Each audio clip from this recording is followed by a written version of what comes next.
joining Barry Bot will be Welcome. with us Oh, shortly. There she hold on. is. Oh, there we go. Little rough. She still can't hear. Okay, we're having a little bit of technical difficulties. So Sharon will join us when she can. We can hear her. She Yeah, can't hear us. But yeah. disregardlessly, welcome to the show. Wait. I demand a review of that word. Disregard. I'm sorry. Disregardlessly. I'm sorry. That was my mistake. That was my mistake. Disregardlessnessly. Well, you don't want to take things for granted. We could do a whole show on that. I love these idiotic starts to the show where we're just like, anyway. Can you hear me? Yeah, yes. we can hear you. Okay. Can you hear us? Yes, finally. Hi, Sharon. Welcome to the show. Hi. Long time no see. Okay, let's start over. Hey, welcome to Lawfully Chaotic, episode 29. My co-hosts, as always, are here with me, Jason Baldrick of TTRPG Academy, and Sharon Smith, Barrybot, the fabulous Barrybot. We are going to talk about the biggest thing to happen in Dungeons and Dragons ever. Well, maybe not ever. Probably it was bigger when it actually came out because it didn't exist before then. But arguably the most incredible thing that ever happened. The most incredible thing, one D&D. Gary Gygax had an insurance job, and he used to sneak his notes into their Xerox machine, and the entire first volume of a 3-volume set was done on an insurance company's Xerox machine. I always thought that story was fun fact. I didn't know that. You want to hear another fun fact? I was doing the same thing, writing the same game, but my employer wouldn't let me use the copy machine, so that's why Gary Gygax beat me to it. So, it should be me sitting here. It's like, what's a copy machine? Yeah. Like, you can't do that. You can't do that here. This is work. And I'm like, I just learned about something called facsimile. Do you two old white guys know anything about facsimile machines? Oh my God. The reason why I can safely make fun of myself because of that is, well, my youngest children, I mention things like that, and they're like, huh? What? I never used fax machines when there were fax machines. So. Oh, I did. I used to fax my bottom. You put them. I used to fax my bottom. And on that note, I'd go sit on the Xerox machine. Hey, J.S. Henderson. Jeff, thank you for joining us in chat. You are the first person to join us in chat tonight. You win some stickers. I'll give them to you. Machine, and then I photocopy my bum. And then I take the copy of my bum and I fax it to a friend who used to work at another office. And I said, hey, I'm sending you something from down under. It's bottoms deep. Don't get left behind. Take advantage of this booming sale. You should have said bottoms up. Let us know. Let us know when you're done. Oh, in that case, we got at least 2 hours. Okay. Jeff, thanks for joining us. Welcome. I'll give you some stickers next time we play. So we're going to talk about and Gary, welcome also. I'll send you some stickers since you're in Vegas. Oops, shit, I shouldn't have said that. God, Gary's what? That was secret information. Gary, they're on to you. That's Vegas, Michigan. It's a small town outside of Detroit. All right, enough of this bullshit. Let's talk some fucking D&D stuff. D&D 1. I as usual, I got a lot to say about this topic. Well, how do you want to start? Let's let Sharon. Okay, before we start. Before we start, let's summarize the subject matter. I'm going to give it a high level summary because I've been doing an obnoxious amount of reading lately on all the content, reading a lot of feedback, watching a lot of other people's feedback, trying to get a feel. There was one particular person that I felt okay with in the feedback. But so 1 D&D is essentially a play test that's going to be evolving over a period of time. Their first drop was a change or the potential playtest change of character development. That's all that's dropped so far. Now, in the video promo, they talk about that. They also talk about a few changes to the rolling system when it comes to potential encounters, checks, and stuff like that. They also talk about an integrated VTT solution that is going to be designed to be integrated into your D&D Beyond system. So to be fair to the topic, I just want us to, give a summary. They haven't really delivered anything much. Not All yet. they did delivered was a 21-page document of some character playtest stuff that they think they're working on, right? That they, then every like month or something, they're gonna open up a feedback link so that people could give feedback to it, and then drop new content at the same time. If you have a D&D Beyond license like I do, obviously I have a much easier access point to it, because it's integrated into my subscription model that I have. So I just want to give that a high summary because I really like BarryBot's notes. The best part about your notes, BarryBot, that I really love, that really inspired me to do my research, was the microtransaction bit. Oh, And yeah. that's been reaffirmed by 5 other reviewers. And I really felt that was a very insightful, put together point that you put in our notes. And yes, folks, we study. BarryBot does the notes. She sends it out a week early. We read, we study, we go out there and take a look at things. It also encouraged me to go out and redo what I do every now and then. And I go into Google and I search TTRPG universal rule sets. And then I look for the top 10 hits that come up over and over and over again. So I've been reading up on that because it really inspired me with all this discussion, around getting rid of the, I know, you're not kidding. But the microtransaction thing really got my blood boiling. But yeah, I found it interesting also that you put that in there, Sharon, because I actually mentioned that with somebody. I don't remember who, but I mentioned that I was talking about this with somebody a couple weeks ago, or a week and a half ago, whenever it dropped, and that was part of what I was talking about. Also, Yeah, I got it's distracted. bound. I'm sorry. Yeah, it's bound to happen since everything has gone digital now. So I'm not surprised if they're going to do microtransactions for the new upcoming virtual tabletop. So it's going to be interesting. Yeah, and I think let me jump in, and then Sharon, I want to give it to you to kind of really start the deep dive. Go for it. Deep dive. I'm going to give my my usual high level pros and cons. I am both very excited for this and very scared. My scared part comes from, and we can go deeper into this, but it comes from the proliferation of 5e has seen an explosion of content, printed content, expensive printed content, more than any other edition. And I think it's safe to say that, especially with what's been happening, over the oh, Jeff, you know me all too well. Over the past few years, with the explosion of D&D, it's safe to say that a lot of people have invested a lot of money. And I think I am not alone in saying that there is a fear out there that they are changing the 5e rules. Now, they say they are not, and they say they are adding to them.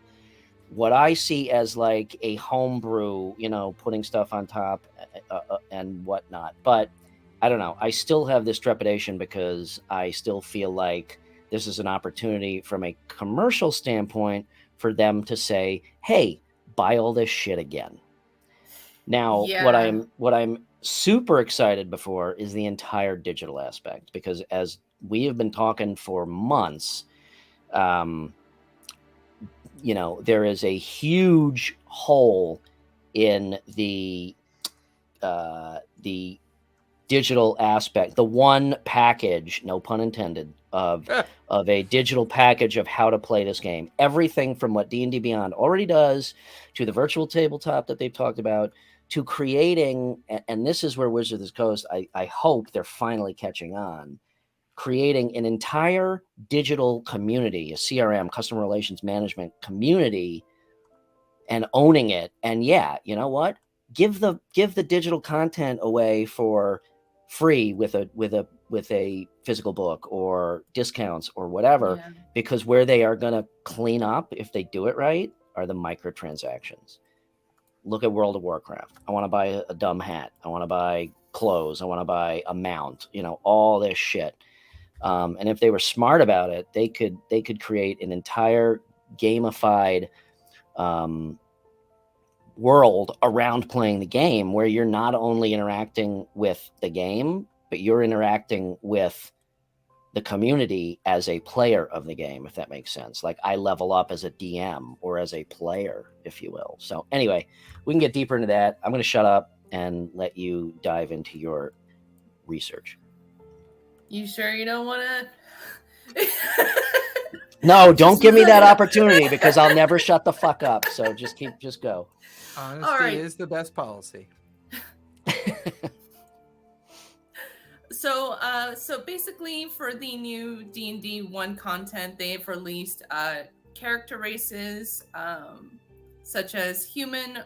Ardling is a new one. Dragonborn, dwarf, elf, gnome, halfling, orc, and tiefling. It's interesting because, like, for these specific races, there aren't any half elves anymore or half orcs. You could bring it up to interpretation of, you could pick one trait to the race and just use that and just customize the physical appearance of your character. And they're also trying to have people build your own background, like BYOB.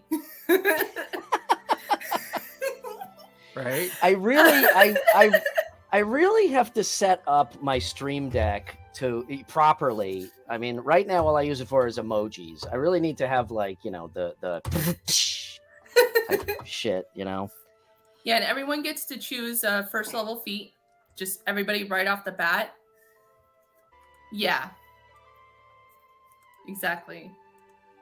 Yep.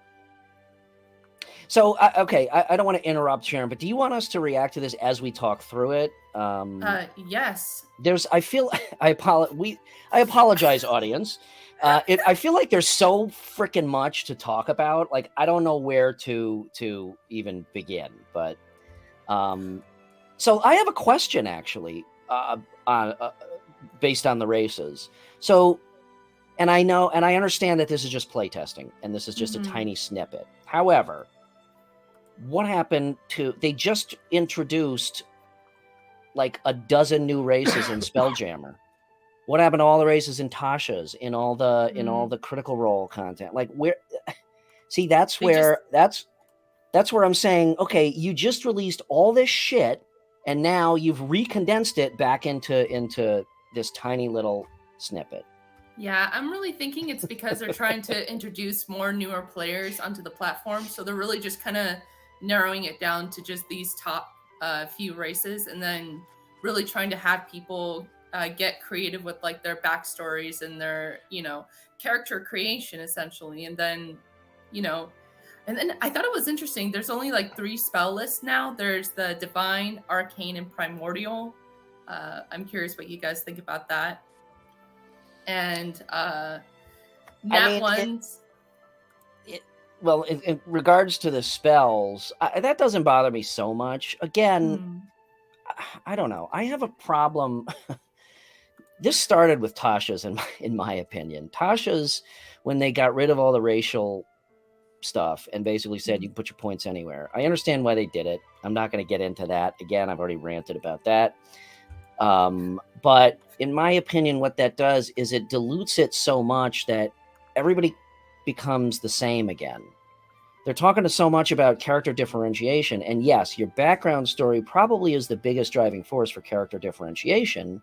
Yeah. However, I still feel like a lot of people want to see that differentiation, on their character sheet, and I feel like, to your point, the spells, it doesn't bother me so much because there was already so much overlap. So I guess in a way it's okay, but I kind of see it as following the same formula where it's like, okay, well now, 5 classes use, all the same spells. So yeah, exactly. When everybody's a super, then no one is. That sums it up perfectly. You were about to say the critical rules. Fucking hate. Dumb as What do you shit. mean? I wasn't even gonna say it. Oh, was I not clear about that? Let me explain what I meant by that. Dumb as shit. So for people in the chat and for people listening and watching, natural 1s and natural 20s are auto fails or auto succeeds, even on That's ability fine. checks and saving throws. And you could also have inspiration give you advantage on rolls, and you could also give it out to other players as well. But why do you think it's dumb? What I don't like about it is now only weapons do crit damage.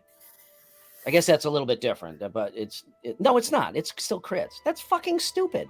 Yeah, only buff Like, PCs can a get critical crits. hit is the best part. What? Wait, what'd you say? I haven't said Only anything in 10 Neurometrics. minutes, but I saw 3 Mile put that up. I was like, yeah, buddy, you've been paying attention. A critical hit or fail even is the best part of playing Dungeons and Dragons. They just neutered the shit out of it. Yeah, I don't think that's the best part about playing D&D. Well, you're playing it wrong, obviously. Obviously, I only play it 9 Fired. times a week. Guys. No, I think it's. I'm not. See, to me, that rule goes out the window. I actually have an expanded critical rule, homebrew rule that I've been using, and my players fucking love it. So when you roll a crit fail or a crit hit, you roll a d12, and I have charts with that expand just a little bit from the basic double dice. It follows that formula, but there's a little bit more to it. But again, they're like oversimplifying it, and I get it, and you're absolutely right that they're trying to appeal to new players. Yeah. And that is where my fear comes in, is that they're going to cater so much to bringing new people in that they're going to alienate their base. Yeah. And with a product like this, you don't need to bring new people in. The base does that already. Yeah. So that is the core of why of my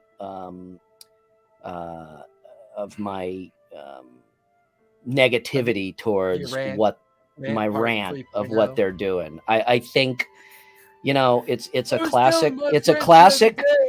It's a classic. If you put tennis balls on your walker, I don't understand what you're walking for. What your tennis balls let you roll around? I'm confused.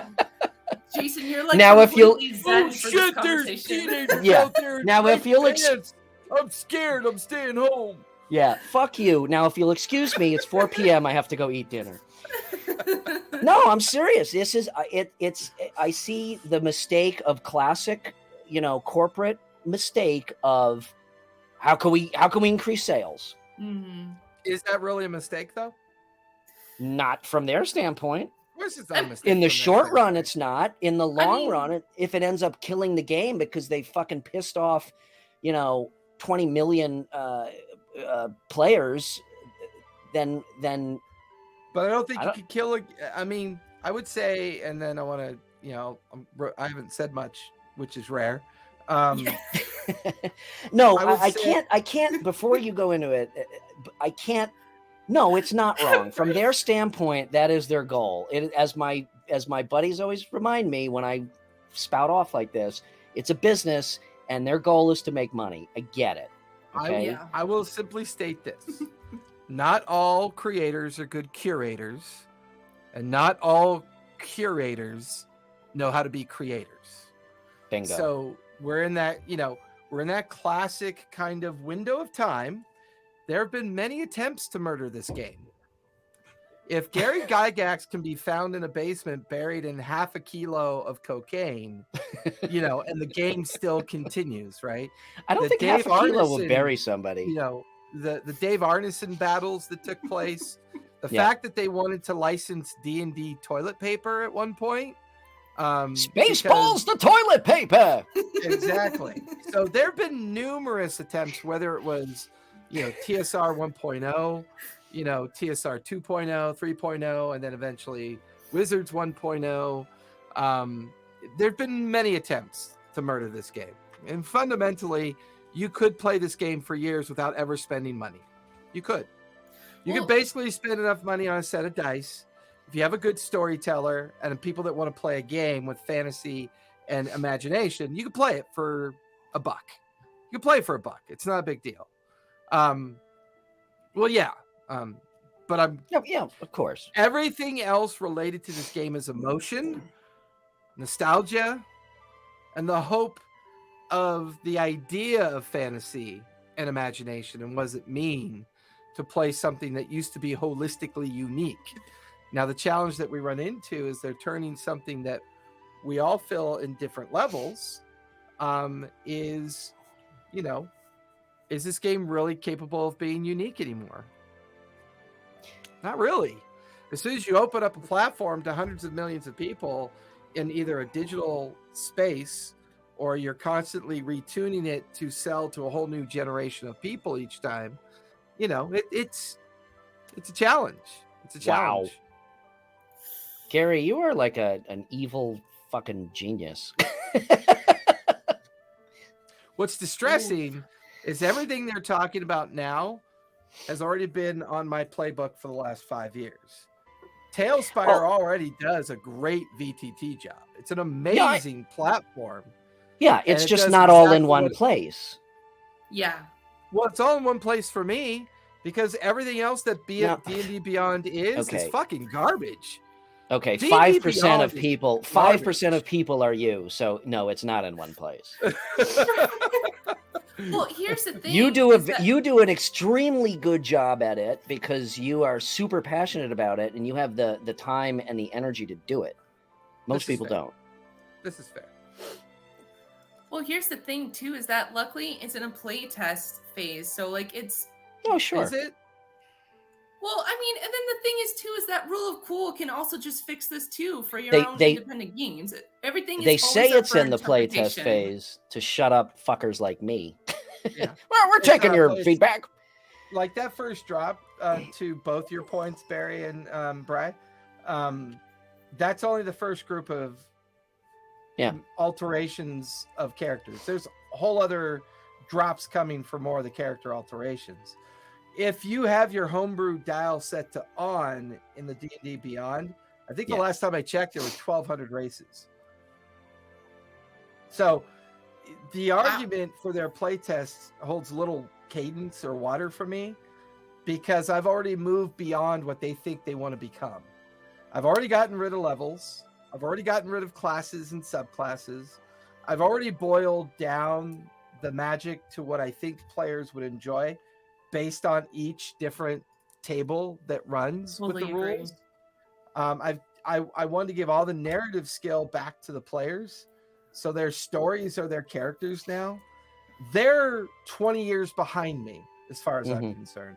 Their content for me is just the ingredients of soup. The things that I use to stir my imagination, and that's it. Yeah. Well, you are both right. And Sharon, yes, it for an experienced DM, it still comes down to the rule of cool, which is why, I can't make a informed decision based on one 21-page snippet of hundreds of pages to come.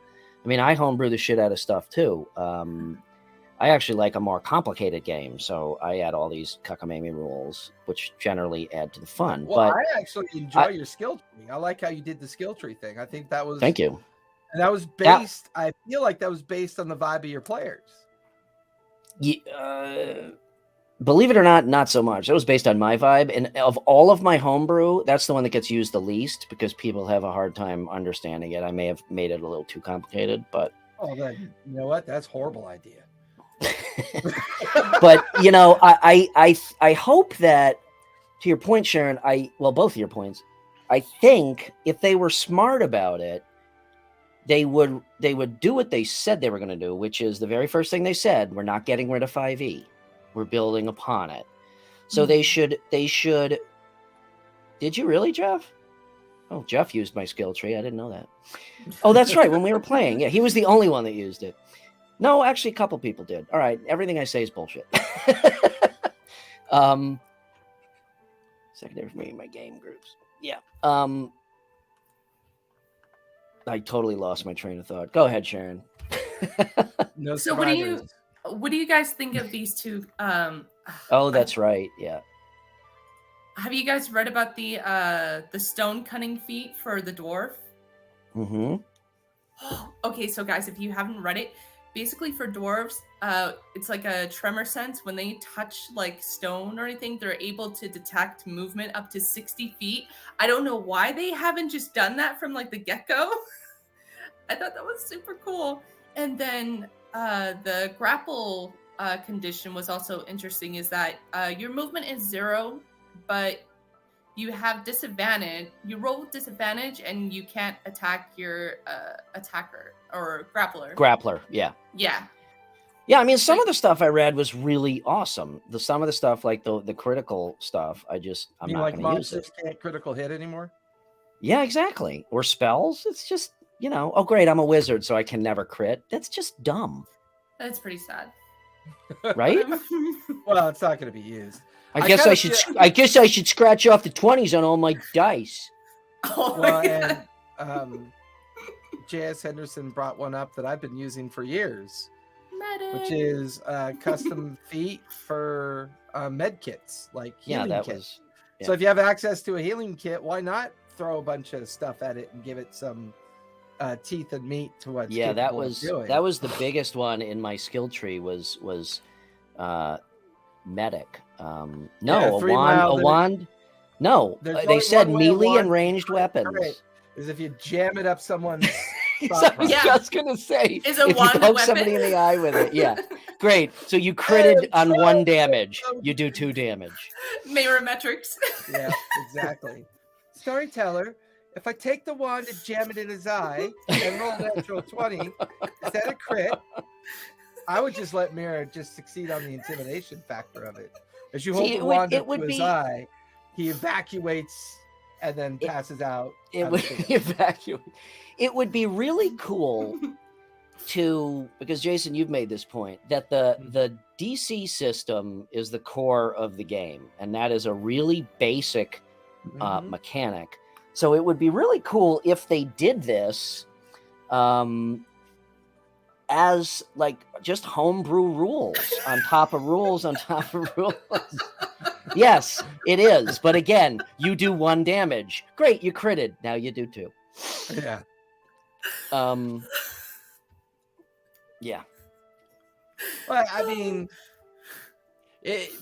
one D&D, first of all, I'm just going to say it's a stupid name. Stupid name. Really? I can't stand the name. One D&D to rule them all. Exactly. All. I'm neutral on it. It's not the greatest. It's not You the know what would be worst. an amazing name for this game? Brian Weiss's D&D system. No, Dungeons and Dragons. Oh wait, that already exists. How is that? Just call it D&D. Wyverns dope- and wine cellars. What'd you say? Wyverns and Wyverns and wine wine. cellars. I love that T-shirt that like a bunch of orcs are around the table, and one of them's wearing T-shirts that say humans and houses. Yeah, but if we use mazes and monsters, Tom Hanks is going to want his piece of the pie, so we'll skip that. With he beat you Exactly. to it. Yeah. Dragons and Dungeons. Okay, how about for the rest of the show we just come up That's a with fresh alternate take. names for one D&D dice game. That game they Well- played on Stranger Things. And what's interesting is I don't know how familiar people are with the homebrew process in D&D Beyond, but they actually have a certification process for your submission. Yeah. So if you Really? actually create a homebrew item Oh, yeah. or homebrew anything, It shows if up you for everyone. submit it and it matches the formula that they approve against, then there's always a possibility it becomes approved rule sets within the homebrew universe. Ooh. So you meet in a tavern, ... Yeah. Vecna and vampires. I love Back this. to- So I'm that's gonna- Keep the it going, world. chat. So you meet in a tavern. Join. Join. Heels, bro. I'm I don't know. So- I imagine that there's been many generations that have quibbled over changes. of sure there something. have. I'm not the first person to rant. I'm not going to be the last. This will not be my last rant. Whatever. Their digital marketing approach to the drop was pretty well, it was well done, right? It had all the right notes, had all the right blend, the right mix, it had all the right looking for group. It hit all the right tones that I think they're trying to set. I will disagree on that. I think it was pretty damn Especially when cryptic. but that's the tone. They want to be cryptic.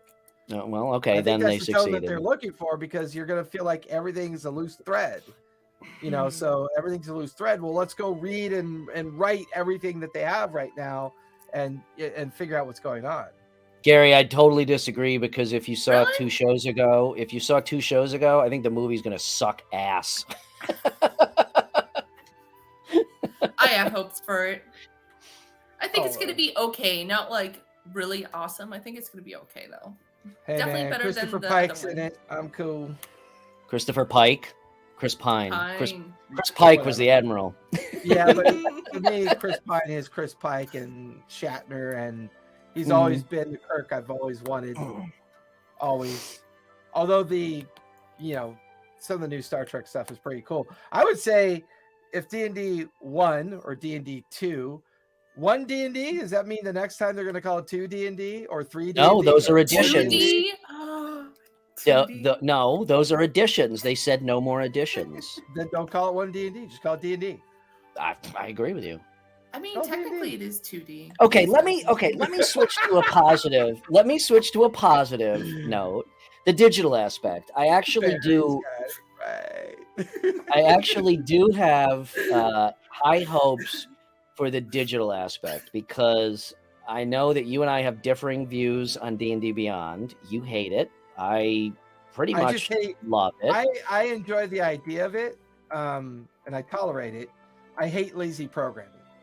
And the platform just screams of lazy. Yeah. programming. Okay, So- that part I overlook, so I like it. But I am extremely excited for the prospect of the current D&D Beyond with the programming fixed and the search algorithms and all that shit, combined with Tailspire.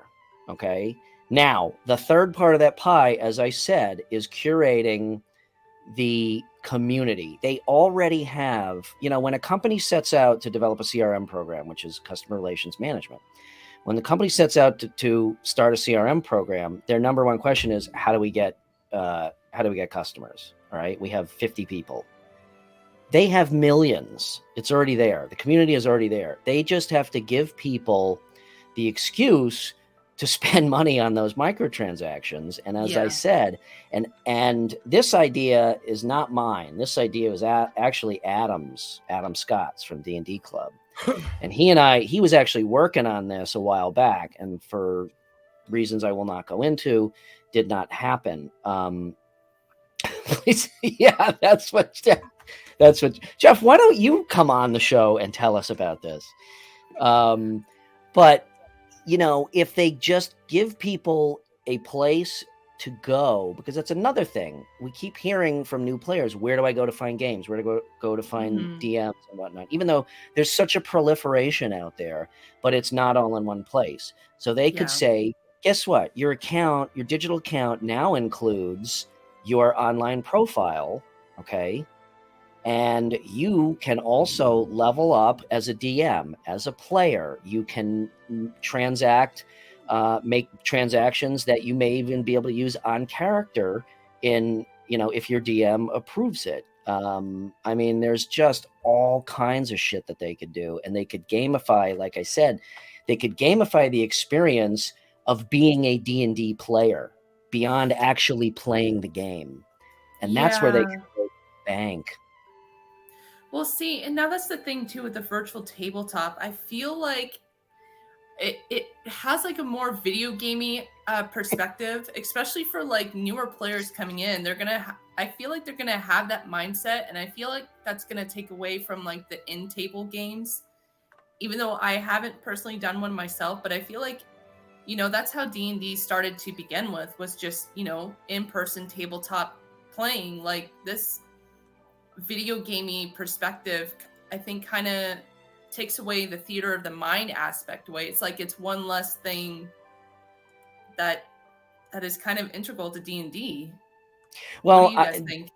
don't get me wrong. I'm not saying that should enter the game space itself. I'm saying that's what happens in between your sessions, like, I mean, we've all been there. It's like, oh my God, I really want to play, and my next session isn't for a week or 2 weeks or whatever. So you can do this stuff, while you're waiting. I do agree with you fully that the game itself should not become like a video game. That would be really disappointing if that was the case. If it got because there. I feel like the way they presented it made it kind of feel that way.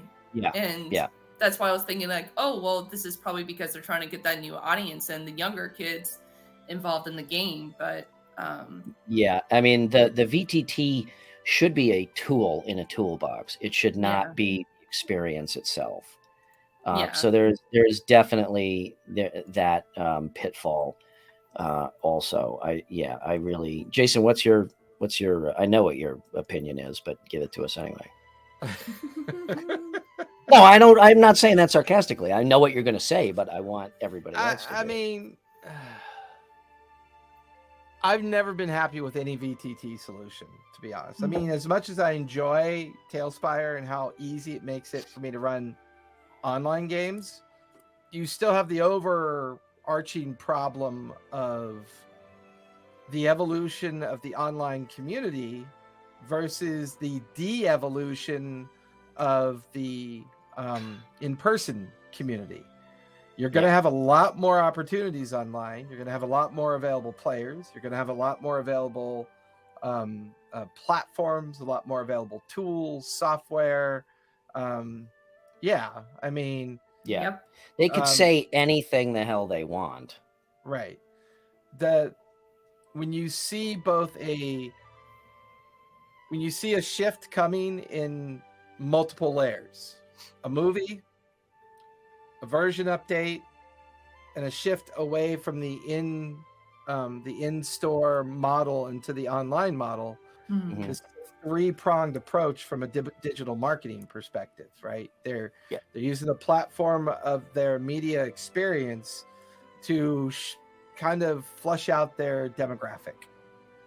And they're looking for a demographic that has money, not for a demographic that has morality or nostalgia or community at heart or whatever, right?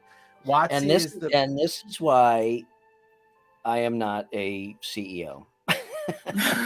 Because I just, with a product like this, you just, But the reality of the situation is they're in a transition. They're transitioning away. And this is why I really hope to have a good conversation with the Geeks and Teas folks, because I really want to get their opinion on whether or not they feel One D&D is a supportive platform for them. Because I don't get the feeling that it is. It doesn't feel like WotC's future it's going to have very little to do with the physical world. Now, could you become a very creative DM in this environment? Absolutely. You can. Exactly. Yeah. That's a good point, Gary. I mean, it's still huge. I think WotC. So, how could you be a creative DM with this coming up? One thing you could do very creatively is you could have a 60-inch TV and a table, so that if you wanted to use their VTT solution in a live game, you could probably pull it off. Yeah. Use it sparingly. Use it with purpose. Use it with the intent of supporting theater of the mind. Do not lose focus on theater of the mind. Yeah. Because it's bad enough that sometimes you've become a lazy DM. Theater of the mind keeps your players from becoming lazy. If everybody at the table is lazy, eventually everyone's going to be pulling out their Switches and, playing Animal Crossing. So the future of this game, unfortunately, I don't think is retail supportive anymore. I think they're going to try to build this out as a way to capitalize on the online shift. The online shift is never going to go away. I'm proof that the online shift works. I am visual, actual proof that it works. I just don't think any of their tools make sense to me for the way I run my particular game. Someone else could think of it totally different, and that's completely fine. But if the community thinks for even the briefest of microseconds that this is a community-driven company, you are sleeping, standing up. Yeah. They are owned by Hasbro. That's a publicly traded company. Yeah. They have to make a profit to justify their stocks, and they got to keep their shareholders happy. Yeah. The only thing that keeps shareholders happy is money. The more you make, the more you take, the more you make your shareholders happy, and your corporate, thing can continue on. Now, is there a giant world of independent indie creators out there you can utilize? Absolutely. I always say go there first. Oh, no. I always say go to your local store first and create an ecosystem. Second, go find your indie players. Thirdly, if you have to put an online game together, find help in how to do it. Don't just presume there's only one way to do it. Corporate mentality wants you to feed at the trough. The cradle to grave mentality is what corporations stick to. Yeah, and that's why I'm concerned about independent TTRPGs, especially with the rollout of When D&D. That's gonna be so much more harder for places like Drive-Thru RPG to really boost and help independent games like Call of Cthulhu, Pathfinder, Warhammer. All these guys are just being overshadowed by D&D, One D&D, and yeah. I know it's the reason we're having this discussion is because everybody who plays the game, hopefully, is really passionate about that. I know we all are. And it's really upsetting to think that such a good thing. It's one of those if it ain't broke, don't fix it. And it's not broke. It just needs to be focused. It's not broken. It doesn't need to be fixed. It needs to be focused. And Jason, everything you said is 100% correct. And it's just my naivete that says to me in my, we all have that same night. Yeah, that says to me in my mind.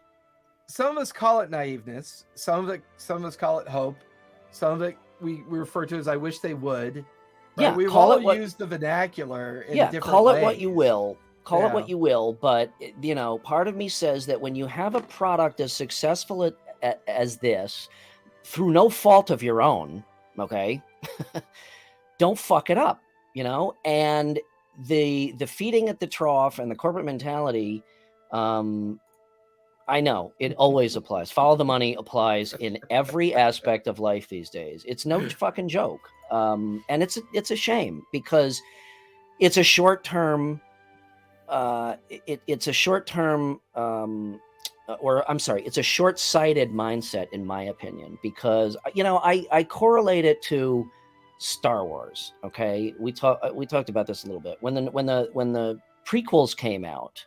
All right, the impetus behind those was to garner a new audience, not cater to people like you and me who grew up with those movies. Literally grew up with those movies. Ooh.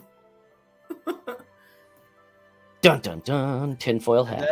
That actually derailed Brian's train for a minute. I know. What? No, but when those prequels came out, kids didn't really get into them, and every Star Wars fan on the planet fucking hated them because they were atrocious. Mm-hmm. And what they didn't realize is, no, you cater to the existing fans who grew up with that, who now all have kids and will naturally get their kids into that. It's the same thing. Cater to your base, and they will bring in those new players and users. It pisses me off. It really pisses me off, and that's why I really feel like they could fucking ruin this game. And I don't say that meaning none of us are going to be able to play D&D anymore. That's bullshit. I mean, we could all say right now, I'm never spending another dime on D&D, and I'm going to play with what I have, and I'll be happy for the rest of my life doing that. But there's always that bit in your mind that says, why the fuck did they do this? It just kind of ruined the magic for me. I feel so sad for you, Brian. I just want to give you a blue pill and a red pill and see if that'll make you happy. Until your base dies. Well, Harley Davidson, I guess that is a correlation. I don't know. I guess I can't argue that. Thanks, Jeff. So, what improvements do you guys want to see in one D&D? Top 3. Like not high level stuff, tactical or strategic? Anything.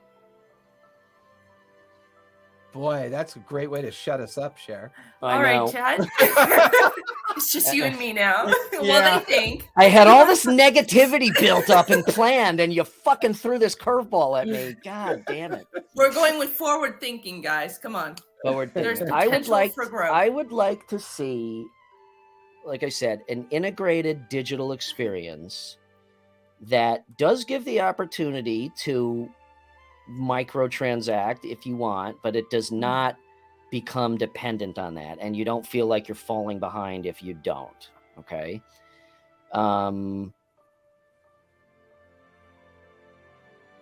Jason, if you got one, you can go, because I'm trying to think of my 2 and 3. I would also like a remaining core set of rules, and I would like a more organized system of homebrew-esque rules on top of that. Okay. Pursuant to their, we're not taking 5e away, we're adding to it. And then the last thing is, I know the last thing, which they already stated they're doing, which is very cool, which is bundle the fucking physical and digital books together and stop making people pay twice. And I know why not many people knew that D&D Beyond, before WotC bought them, had nothing to do with WotC. So you were buying from 2 different companies. They had nothing to do with each other. So it was obvious that you're going to have to pay for it twice. Now they can finally give everybody what they want and say, you know what?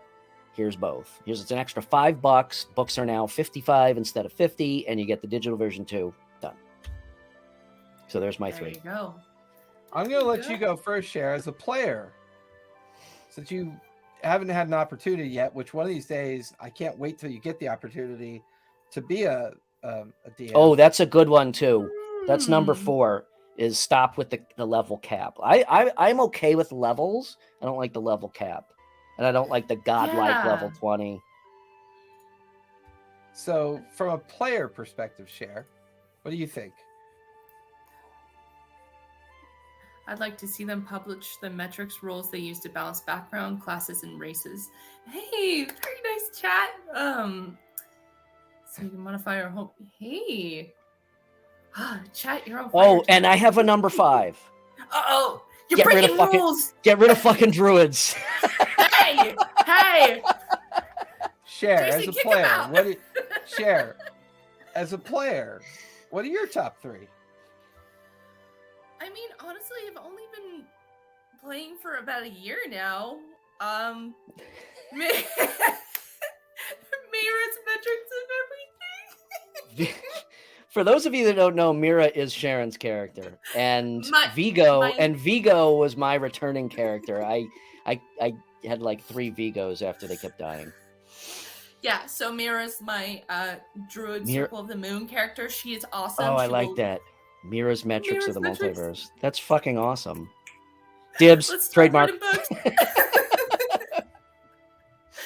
I mean, honestly, I totally agree with Torchseer with, no level capping. I think the adventure should keep going. And I believe it was in a previous episode or 2 where we were talking about what do your characters do after level 20? There's nothing. And, there's that possibility of then, at level 20 or after, maybe, your character goes on a power trip and becomes, crazy, and then heroes come after you instead. That will prolong the story and maybe level up your person more. Or, okay, hold on now. I'll just stop right there, because then I thought about reincarnation, and then you fight in the afterlife. I'll just stop right there. But yeah, honestly, and I want candies and unicorns and clouds. Yeah. Prancing in fields.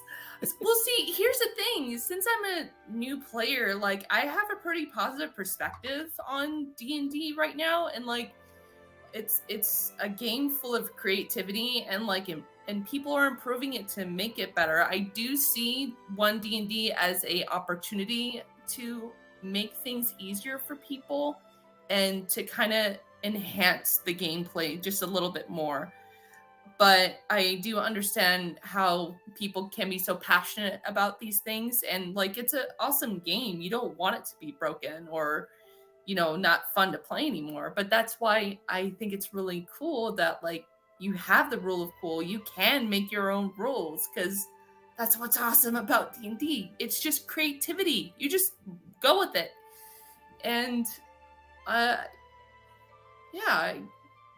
I always like to say positive things about D&D. I'm sorry, guys, but the reason why I really wanted Barry to give her insight on that is that you're the demographic they're going after. Yes. Well, You're their demographic. Maybe like it would be great if like they had like a place where you can find games to look up, or like Brian was saying about having a profile and just having people just okay, I'm looking for a Curse of Strahd campaign. Oh, let's filter that out. Or I think that would make it super simple, because it's like everything's scattered everywhere. It's good to just have everything in one place. But I feel like that might be too much of a dramatic overhaul. But then, because then I'm pretty sure they're gonna have like pay to play DMs on there as well. Because like even like for like the like D&D in a castle, they do Holy stuff shit! like that. That didn't even occur to me. Is that they might kill the entire independent pay to play DM? Well, they might try. Space. They might try. Yeah. But yeah, maybe So that could I'm be... about to age myself incredibly here. What's this level 20? Well, if you See, I told one you, of my Gary and I games- have played for 30 some odd years together, and yeah, I've never had a level 20 character ever. My closest is in Jeff's campaign, and I'm 19. We're gonna boost it to level 50. I have something that I've followed my entire life since I read the book. A very incredible rogue that went by the name of Walter Slavatsky. Now, Walter Slavatsky is infamous for his laws. Let me present you with the most important law he ever introduced, law number 17. Law number 17, thou shalt always cover thine ass. So, my top three, the name. Are you tying everything together with your butt? Like you started? All right. So apparently Jason is a little unclear on what he would like to see. They cannot improve anything that will appeal to me, so it's kind of irrelevant to me. Wow. You thought I was negative. I at least said it's not negative. It's the most positive affirmation you could ever come to a realization with this game.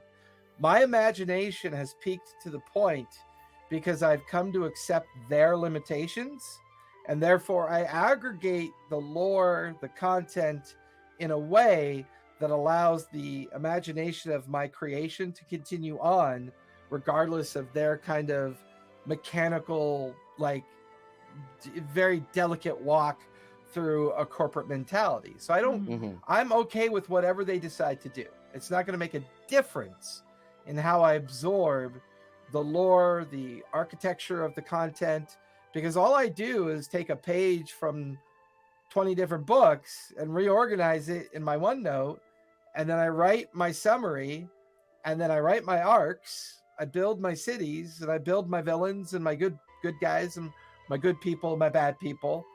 And then when the players sit at the table, I look at them and go, okay, what do you want to play? How do you want to play it?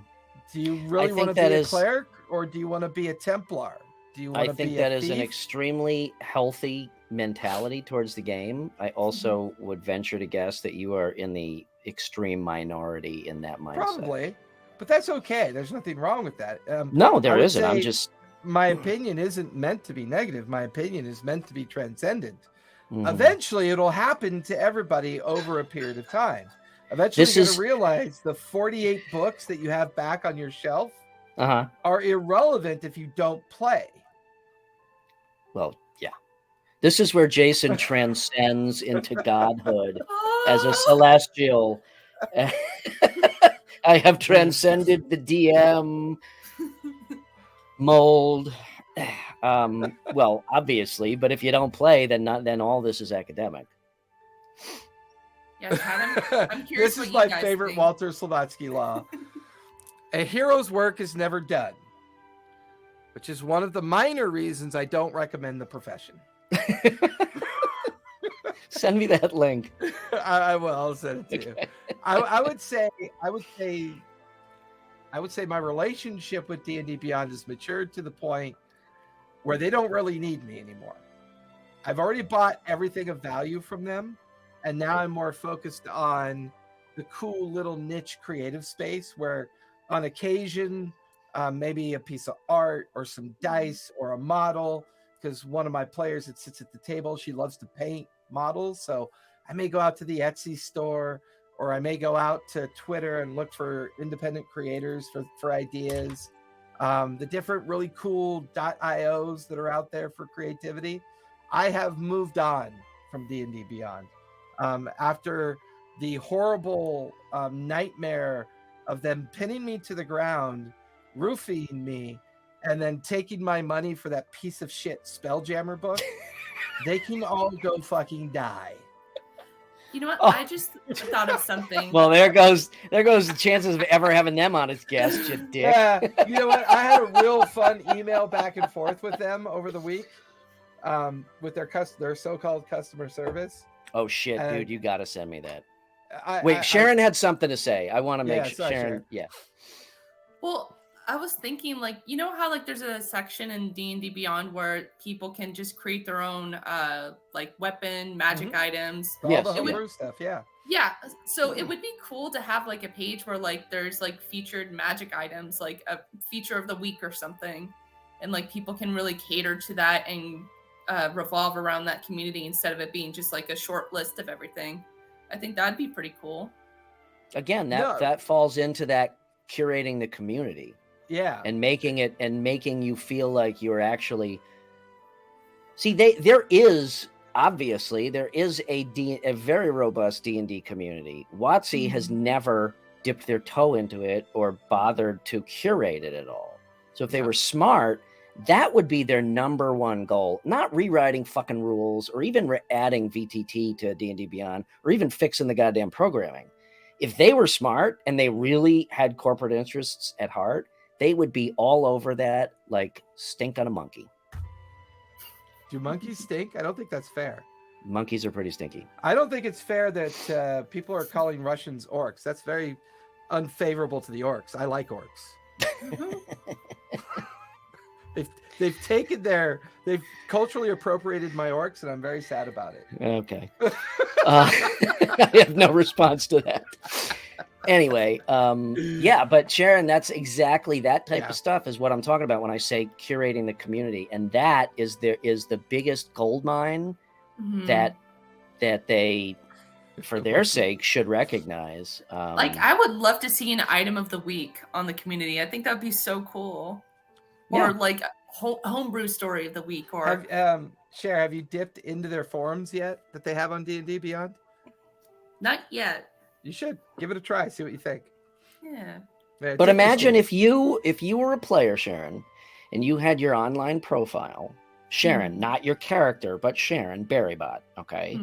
And you were a level 1 player, and you became more involved in the forums, and you leveled up. It's like a Discord moderator, okay? And then you were level 2, and then you were level 3, and then you put some homebrew stuff up there, and a lot of people really liked them, so they featured your homebrew item. Boom! Now you're a level 1 curator in addition to magic item curator. That's what I'm talking about. So the community itself becomes a game on top of actually playing the game. Yeah, and when you level up, you could be like named like an alchemist or something, or like a blacksmith. See how excited somebody gets?